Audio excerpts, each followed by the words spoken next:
नमस्कार, प्रणाम। मैं निर्धवन तिवारी हूँ और आप सभी का स्वागत करता हूँ आपके अपने YouTube चैनल अधिवक्ता महोदय में। लखनऊ विश्वविद्यालय के LLB 3 years course, LLB 5 years course में आपके सेमेस्टर एग्जाम्स को लेकर के और उन आपके इंपॉर्टेंट टॉपिक्स को लेकर के हम लोग लगातार बात कर रहे हैं। और आज की अपनी इस वीडियो में हम बात करने वाले हैं LLB integrated 5 year degree course में। 5 ईयर डिग्री कोर्स में जो आपका तीसरा पेपर है, फैमिली लॉ का जो दूसरा हिस्सा है, आपका फैमिली लॉ का जो दूसरा पोर्सन है, जिसमें आपको 2 यूनिट हिंदू लॉ के विषय में और 2 यूनिट मुस्लिम लॉ के विषय में पढ़नी है, उसके जो आपके जरूरी सवाल हैं, आपके इंपॉर्टेंट टॉपिक्स हैं, उसको लेकर के हम बात करने वाले हैं। पहली यूनिट आपकी ज्वाइंट हिंदू फैमिली की है, जिसमें आपको ज्वाइंट हिंदू फैमिली के बारे में, कोपार्सनरी के बारे में, ज्वाइंट हिंदू फैमिली का मतलब क्या होता है, कोपार्सनरी का मतलब क्या होता है, दोनों के बीच में अंतर क्या है, प्रॉपर्टी को लेकर के, प्रॉपर्टी के तरीके कौन कौन से हैं, सेपरेट प्रॉपर्टी का मतलब क्या होता है, और वहीं पर आपको एक जो सवाल जो बड़ा बनता है, कर्ता का मतलब क्या होता है। हम लोग कहते हैं ना कर्ता धर्ता, हमारे परिवार की कर्ता धर्ता वो हैं, पिताजी हैं, बाबा हैं, दादा हैं। कर्ता के विषय में कि कर्ता के पावर को लेकर के और फंक्शन को लेकर के।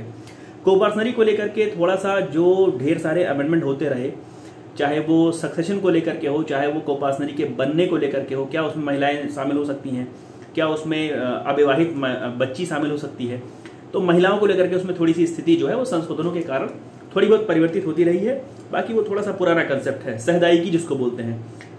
दूसरी जो आपकी यूनिट है वो पार्टीशन और सक्सेशन की है, थोड़ी सी टिपिकल यूनिट है, जिसमें आपको पार्टीशन की डेफिनेशन क्या है, कौन से लोग हैं जो पार्टीशन की मांग कर सकते हैं, कौन से लोग हैं जो बंटवारे की मांग कर सकते हैं, और किस प्रकार से रीओपनिंग होती है और रीयूनियन होता है। रीओपनिंग मतलब एक बार पार्टीशन हो गया उसके बाद कैसे रीओपन किया जाएगा, या अगर पार्टीशन हो चुका है, पार्ट हो चुका है, तो उसको कैसे इकट्ठा किया जाएगा, यूनियन कैसे होगा उसके बाद। उसी में आपको जो एक्ट पढ़ना है, हिंदू सक्सेशन एक्ट 1956 का, जिसमें आपको फीचर्स पढ़ने होते हैं, डिवोल्यूशन कैसे किया जाएगा प्रॉपर्टी का पढ़ना होता है, और devolution of interest in coparcenary property, सहदाई की संपत्ति में कैसे पढ़ना होता है।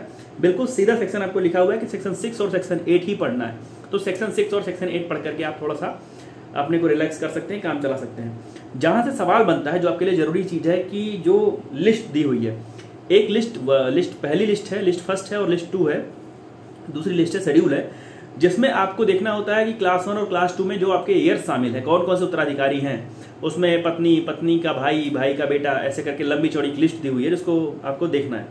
उसके बाद हिंदू वुमेन की जो right to property, Hindu women का जो राइट है प्रॉपर्टी का, उसमें क्या स्थिति है। पहली चीज तो हिंदू महिला की स्थिति पुरानी क्या थी, 6 में संशोधन हुआ शायद, या 5 में हुआ, उस संशोधन के बाद, सक्सेशन एक्ट में संशोधन के बाद अब हिंदू महिला की क्या स्थिति है, क्या वो अब कोपार्सनरी की जो प्रॉपर्टी का हिस्सा उसके पति को मिलने वाला था, उसके बेटे को मिलने वाला था, क्या वो उसको मिल सकता है, इस प्रकार से चीजें पूछी जाती रही हैं। उसके बाद कुछ फीमेल प्रॉपर्टी को लेकर के रूल्स हैं। स्त्रीधन के विषय में आप जानते रहिएगा, स्त्रीधन का मतलब क्या होता है, स्त्री संपदा का मतलब क्या होता है, देख लीजिएगा, और किस प्रकार से एक ईयर है वो डिस्क्वालीफाई हो जाता है। अगर किसी व्यक्ति के खिलाफ 302 का मुकदमा है, अगर कोई व्यक्ति आजीवन कारावास पा चुका है, तो क्या वो डिस्क्वालीफाई हो जाता है इस वजह से कि उसे तो अब आजीवन कारावास मिला है, उसे तो अब ताउम्र जेल में रहना है, या उसे मरते दम तक जेल में रहना है। दूसरी जो यूनिट है, दूसरा जो हिस्सा है आपके सिलेबस का, उसमें तीसरी यूनिट में आपको हिबा पढ़ना होता है और विल पढ़ना होता है। हिबा का मतलब गिफ्ट जैसा समझ सकते हैं, अगर आपने ट्रांसफर ऑफ प्रॉपर्टी पढ़ रखा है, अगर नहीं पढ़ा हुआ है तो भी गिफ्ट ही समझिए इसको। हिबा का मतलब क्या होता है, हिबा के एसेंशियल्स क्या क्या होते हैं, हिबा के जो काइंड्स हैं, हिबा सर्तुल एवज, इस प्रकार से उसका जो काइंड है वो किस प्रकार, कौन कौन से हैं, और वो हिबा रिवोक कैसे होगी। गिफ्ट को कब माना जाएगा कि वो रिवोक कर दिया गया है, अगर एक्सेप्टेंस नहीं हुआ था मौके पर, तो क्या वो रिवोकेशन माना जाता है।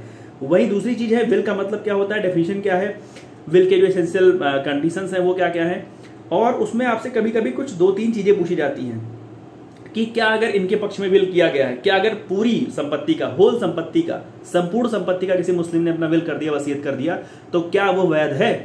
क्या अगर उसने किसी गैर मुस्लिम को कर दिया तो क्या वो वैध है। क्या किसी किताबिया को कर दिया, अहमदिया को कर दिया, सिया ने सुन्नी को कर दिया, सुन्नी ने सिया को कर दिया, इस प्रकार से आपसे पूछा जा सकता है कि क्या ये वाली विल, क्या ये वाली वसीयत वैध है कि नहीं। उसके बाद कुछ वहां पर अबेटमेंट ऑफ लीगेसीज को लेकर के है, और विल के रिवोकेशन को लेकर के कि वसीयत का रिवोकेशन प्रति संहरण कब माना जाएगा। आपने रिवोकेशन शब्द कॉन्ट्रैक्ट में पढ़ा हुआ है, जहां पर आप एक्सेप्टेंस पढ़ते हैं प्रपोजल का या रिवोकेशन पढ़ते हैं। और जो चौथी यूनिट है उसमें 2 चीजें आपके लिए महत्वपूर्ण, दोनों से सवाल आते हैं। एक तो प्रीएम्पशन का मतलब क्या होता है, पूर्व क्रयाधिकार का मतलब क्या होता है, कब मैं कह सकता हूं या कब कोई कह सकता है, चाहे मोहम्मदन लॉ हो चाहे हिंदू लॉ हो, कि क्या हिंदू लॉ में है कि नहीं, ये भी जानते रहिएगा। प्रीएम्पशन को लेकर के कि एक व्यक्ति है तो उसके पास किस प्रकार से एक प्रॉपर्टी का पूर्व क्रय अधिकार है, कि उसका सबसे पहला क्रेता, सबसे पहले क्रय करने का जो अधिकार है वो उसी के पास है। इसको पूर्व क्रय अधिकार कहते हैं या हक सुफा कहते हैं। तो प्रीएम्पशन की क्लासिफिकेशन देख लीजिएगा, फॉर्मेलिटीज, और जो लास्ट है इनहेरिटेंस है सुन्नी लॉ में, और डॉक्ट्रिन ऑफ ऑल और रद्द, ये 2 सिद्धांत है। सवालों की अगर बात कर ले तो सबसे पहला और महत्वपूर्ण सवाल, कोपार्सनरी का मतलब क्या होता है, ज्वाइंट हिंदू फैमिली का मतलब क्या होता है, कोपार्सनरी प्रॉपर्टी का मतलब क्या होता है, ज्वाइंट हिंदू फैमिली प्रॉपर्टी का मतलब क्या होता है, और दोनों के बीच में अंतर। इसको खूब कायदे से पढ़ करके ही जाइएगा। उसके बाद हम आगे बढ़ते हैं तो कर्ता की स्थिति को लेकर के पढ़ लीजिएगा कि कर्ता की स्थिति क्या है, कर्ता के पास पावर क्या है, कर्ता के फंक्शन क्या है, कौन से काम है जो एक्सक्लूसिवली कर्ता ही करेगा, कौन से ऐसे, अगर कर्ज लेना है, परिवार में कर्ज लेना है ज्वाइंट हिंदू फैमिली में, तो क्या एक जो अवयस्क बच्चा है या अवयस्क बच्ची है, क्या वो कर्ज ले सकता है या उसको वो कर्ता ही के द्वारा होगा। तो 2 चीजें यहां से आपको पढ़नी है। पार्टीशन को देख लीजिएगा कि पार्टीशन का मतलब क्या होता है, रीओपनिंग रीयूनियन से क्या समझते हैं, और पार्टीशन कौन लोग सीख कर सकते हैं, कौन लोग इंटाइटल्ड हैं कि पार्टीशन सीख करें। आपको जैसे मैंने पहले भी कहा था कि लिस्ट 1 और क्लास 1 और क्लास 2 जो लिस्ट है, लिस्ट हेयर्स की, उत्तराधिकारी की, इसको कायदे से पढ़ लीजिएगा, वहां से सवाल आपके लिए आना हो सकता है। उसके बाद अगले सवाल की बात करें तो जो वुमेन का राइट है प्रॉपर्टी का, जो महिला का अधिकार है प्रॉपर्टी में, मैं पहले भी कह चुका हूं कि सक्सेशन में या प्रॉपर्टी में जो महिला का संशोधन के पहले अधिकार था और संशोधन के बाद की जो स्थिति बदली है, यदि बदली है तो क्या बदली है, मजबूत हुई है महिला की स्थिति या कमजोर हुई है महिला की स्थिति, किस उद्देश्य से किया गया था, जिस उद्देश्य से किया गया था क्या वो फुलफिल हुआ। इस प्रकार से तमाम सारी चीजें जोड़ करके आपसे सवाल पूछे जाते रहे हैं, तो आप उसको कायदे से पढ़ लीजिएगा।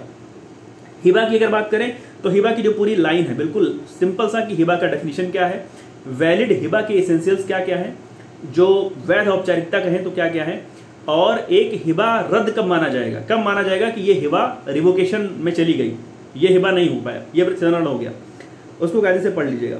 विल की जब बात कर रहे हैं तो विल का डेफिनेशन देख लीजिएगा, विल का मतलब क्या होता है।